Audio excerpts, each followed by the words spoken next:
I think everyone has shared their fascination to Power Rangers in a lot of areas, but particularly the base, the command center of each of the seasons. Spaceships, underground caverns, built in a tree. But I always said to myself, which of the command centers are the best from looks, functionality, and what they accomplish throughout the season? K's Lab. Dr. K's lab kind of felt like, oh, we're kind of going back to the older bases slash command centers of PR because this Earth was in shambles and they didn't have a lot of resources. Dr. K kind of just cobbled together whatever she could. And it was a car shop converted into this sci-fi advanced technical thing. It has the alcove for the Ranger suits, which it hasn't been done since Turbo. I always loved it because it had K's personality mixed into it, on top of which it was more friendly to the other characters. Plus, also, Dr. K has her own place to work with that's isolated from the main area, and of course, her secret little room when she was at the start of the season. Hartford Mansion. Hartford Mansion probably is, if you want to argue what it is able to do, probably the best in the list, just because it's a mansion. He's the one who's designed everything from the Zords, the suits. He's basically Batman without being Batman. Not only does it have the underground base, which I thought was really cool, a bit on the small side, but it makes sense, but it did have like all the important stuff. It gave all the basic information of like what monsters they have to deal with, the really cool centerpiece of the globe, which can actually also act as a 3D holographic image where they can pinpoint where they need to go. Just linking back to the mansion itself, become Rangers just like Batman. Command Center. Now, of course, the command center from MMPR, it's a little cheesy here and there. I think my only real issue I had with it was the backdrop, because they just could not afford anything but Christmas lights for the backing. And if they lit it incorrectly, you can kind of see where the black felt came in. The command center itself, I think, was a really great design. It looked futuristic enough. Zordon's an alien. The consoles were detailed enough, especially when in Green with Evil, when the consoles were ripped out, they had to build all that stuff underneath. I think when I was a kid, I always wanted to know what everything did, because Alpha's always pushing these particular color buttons on the top to do certain things, and I think one of the main focal points besides Zordon's tube is the viewing globe. I always thought that was a really cool concept. Like, oh, okay, it's their version of a TV screen, but then it also gives you information on the monsters. The command center also alerted everyone, which I kind of missed from the later PR bases and stuff. They rarely ever had alarms and stuff go off. I think one of my particular favorite parts of the original command center were the lights. For such a low budget show, I was like, how do they build these lights? Even till today, that center console is still cool. Power chamber. Now, we had two options for the power chamber, Zeo's power chamber and Turbo's power chamber. There's not that much different from the two of them. Mainly, it's just lighting, and in Zeo's case, they had the MMPR suits, which was always kind of confusing. The powers were destroyed, yet they were in there, so did the Rangers somehow make copies, or were the old damaged power morphers from season 2 in there and were able to project the suits? But it was also strange when Turbo removed them, because it's like, well, we have these cool tubes. I wish they kind of thought of like, oh, we can put the Turbo suits in there when they're not in use, kind of like what Dr. K did for RPM. But overall, I do pick the Turbo version of the power chamber for simply one reason. I never liked Zeo's because it was really damn dark. I hated it. It was like you couldn't really tell a lot of the details that were in the set, and the power chamber set was many, many steps better than what happened in the original command centers. They had a lot more money, they had this huge reveal with the door, and everyone coming in with the smoke, and Alpha had his alcove for recharging, which they completely forgot about, and I wish they had used more often. Zordon's energy tube was much more cooler and more elaborate. He was kind of more on the left side. I guess they wanted to make it, different from the command center. At the same time, probably save on the visual effects. You can kind of avoid him and have the Rangers be more often in the console's view versus we're always looking up from above or a specific angle. And I also liked the updated version of the power chambers spitting alert light versus the ones that were on the consoles. And I did generally overall love the power chamber because it had more room. You were able to do more things like, that diagnostic table when Jason was dying as the Gold Ranger, and they had to figure out what to do with him.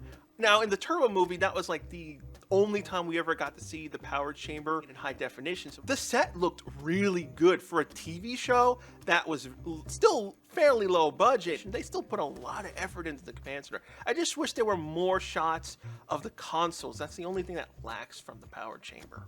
SPD command. Now we're getting up there with SPD's command bridge. I loved it. And obviously it's based off Deca Ranger's command area too. It has a very similar layout, but it was done much differently. And I think they pulled off the more darker base look than compared to like the power chamber. I think it was also the evolution of Terra Venture, then the Aqua base.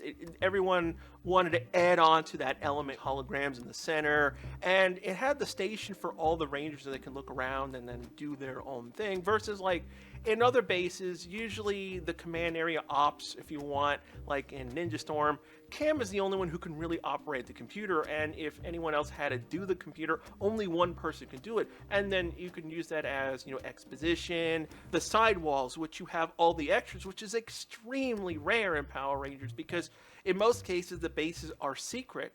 It was cool to see all these trainees and extra people, and it also brought in those really good moments like with Sophie, where she helped the Rangers in that two-parter. Command Center. I was kind of worried when OAA was first revealed. How would they do the new base? Power chamber look or CC? But they did a good job on the design. All the key stuff was there. They even referenced the cheesy star background with the space maps. The lighting scheme was nice too. They went with touch panels versus button controls, and it was overall bigger, so they could act and place cameras in the center. Everything was built by Billy's company, which I thought was a cool little touch. The only real negative was the stillness. The old place had moving lights everywhere, and when monsters attacked, alarms went off. You went, oh crap! They had tube lights in the new set, but nothing moved. I really wish they had done OAA earlier so that the set could have gotten used in other seasons, either from its parts or cameo appearances. Root Core. Root Core is very underrated. Even though it's from a season I don't particularly like, Root Core, I think if you wanted to argue what's the best like detailed base of all PR, it would go to Root Core. It's from a tree, it's a magical season, so the set designers put a lot of effort into it, and unfortunately we don't get to see much of it because mainly we usually are just on the main floor. And in general, I always loved it because it even though it's a tree, it also kind of feels like an old-fashioned church. It has these really cool windows. And I also hated that they didn't really go onto the upper deck. It was probably because the cameras couldn't fit up there. We never really got a view from really above. It was always, you know, the camera had to be on a crane or really high up so we can just see them. Root Core is such a unique set, and it kind of sucks when you think back at, you know, all these really cool, you know, bases and command centers. They're long gone in history. They had to be torn down, and there's nothing pretty much saved of these places. Terra Venture Command. Now, Terra Venture overall was amazing, and that's thanks to them having that extra money from Terra Nog. They went all out in general sense, because it was like, yeah, we had the mega ship, which was amazing too in itself, and it had its corridors, but Terra Venture went the extra mile. It had the corridors, the command bridge, the quarters, and even portions of engineering of the station was there as well. And you had all the labs that doubled up as other things. It was very bright. It was very clean. And I thought that was a cool look too, because, you know, Power Rangers kind of goes for more darker, gringier looks. And Terra Venture was kind of like, oh, we're going into the new era of PR. You know, Zordon's gone. We're moving away from him. New cast, new everything, new paint. The only thing I kind of hated was, I wish they had done more episodes where we knew where everything was. Everything was clearly labeled, but if you didn't take the time to like freeze frame episodes and read console labeling and stuff, you had no idea who did what. I mean, Kai, Kendrick's, and Mike's positions, you didn't really understand in a lot of like, where do they work? How do they work? What do they do? It was kind of a missed opportunity when, you know, when Power Rangers goes in the more tech direction. I love to know more about like how everything works. Even SPD was explained much more better thanks to Boom being funny. So it was able to give us more explanation to like where everything was. Terra Venture was just overall huge. I mean, it even had these really cool giant windows where, in particular episodes where we watched, the Scorpion Stinger attacking the station, or during the credit sequence, we get to see out the window. It's one of those really good times where Power Rangers use that money for something cool. Astro Megaship. But the Astro Megaship slightly makes it better. I think overall, I think it had the better balance of, dark and light, because like I said, Terra Venture is really bright, really cool, big, spacious. And the Megaship was in between. I think a little bit more easier for the cast members, because Terra Venture had so many stations and stuff where you can block and put people, while Megaship, it has the con where you can drive the ship, has all the side stations where all the Rangers could just man it. And of course, Dekka being on the bridge, she's also very useful as well. I think what also made the Megaship's bridge feel more unique was the way they filmed it. The Megaship was filmed at a slightly higher frame rate than usual. It wasn't, if I remember correctly, it wasn't film frame rate, but it also wasn't like 60 FPS, like soap opera frame rate, where you feel like it's too smooth and it feels awkward. They worked it in very well, matching the Sentai footage. Wish we got to see the panels more often, but they didn't really function as much. So that's probably why they shied away from showing the panels a lot. The one thing that I particularly really hate is that we don't really have any Power Ranger game that can utilize the bases in general, and like the Megaship would be such a perfect place to have. Imagine like a Mass Effect style Power Rangers in space game where the Megaship is the main area, like the Normandy was, where we can launch missions and start. That's the type of thing I would love to see as a Power Ranger game. Aquabase. But my number one favorite location is the Aquabase. It has a combination of everything I love. Sci-fi. How would a real organization build a Power Rangers thing? It was at that point of, okay, the show's a little bit more futuristic, but not where it's like too far like Terra Venture. We're still on Earth, but it's still like, okay, this is a desk, this is a chair. I also love that each one had their ID badges, keeping that element of, if this is a full organization, you would have checks and perimeters to prevent people from going in and out. I wish they had done episodes where people stole technology from, the best part is the way they used the Aquabase in the final few episodes, where it had no power, it was badly damaged, it was leaking water. So that final hurrah of the set, it went into the Alien Xenomorph movies element of like, oh crap, we have to get out of here and stuff. That's what I loved about the Aquabase. It had that underwater pool area that can dive and leave. It had all the lifts. It linked directly to Rescue Bay 55. Shiba House. Now, I wanted to do a worse base, but because overall, I really didn't hate that many bases, I couldn't do an episode, but I said, let me include the worst ones in here.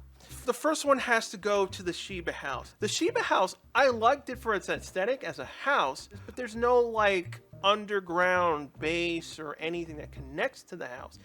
That's it. Yeah, they have the hidden, table where it has the map. It was overall boring. There was no computer console that they can interact with. So anytime the Rangers had to do something that was like computer technology related, they had to go somewhere else. They had to do it through their phones. The base was a very lackluster location, unfortunately. Gosei Ultimate Base. But Gosei Ultimate's base, that's a pretty crappy base. I understand a lot of Megaforce was supposed to be a harken back to MMPR. But how could you design a base that was crappier than the command center from MMPR? The command center, it had its own style, its own look, its coolness. Gosei's base, it had the Ranger keys on the wall, and then it was just 3 sides of rock and a fan. That was it. And it had a little dinky console in the middle. They talk to Gosei, and they immediately go on to the episode, which is what harmed the show too overall, because you couldn't really do any scenes in the base because it was just nothing there. They couldn't even plan things. I don't understand what happened here. The Shiba base was much more interesting. Pilot Command Center. But the number one worst command center / base on Power Rangers has to go to the pilot version of the command center. If you ever watched the Lost episode of Power Rangers that aired when LG was on, oh my god, that command center was horrific. It was similar to what they ended up doing in the final command center. It was extremely dark. It didn't have the space background, so it was kind of just like a void. The consoles were pretty much there. I know there were still some differences, but Zordon's tube, or Zoltar's tube, was gigantic. I think it was also because it was lit with neon green lights, so it kind of felt like everything was pukish, and it didn't really have the blue tone. I understand it was a pilot. They didn't know what they were doing at the time, so there's a lot of things you can forgive. Of course, I am glad they reworked that set to what they came up with, because if the show had launched with that Command Center version, I think the franchise would have ended up in a much different place. Like I said, Command Centers are cool. Even Super Sentai has come up with really unique, and even because in the earlier Sentai seasons where they didn't have changers at the time, they used like tubes and stuff to transform, so a lot of that stuff was in the base. I might do a Sentai base in a future video, but what do you guys think? What were your favorite command centers / bases that you grew up with? Was it the MMPR command center? Even the ones I didn't mention, like Jungle Karma Pizza, that was still an interesting way to do it, because who would have think to put a Power Rangers base on top of a pizza store? If you have a suggestion or a topic you'd like me to cover, leave a comment down below and I may use it in next week's video.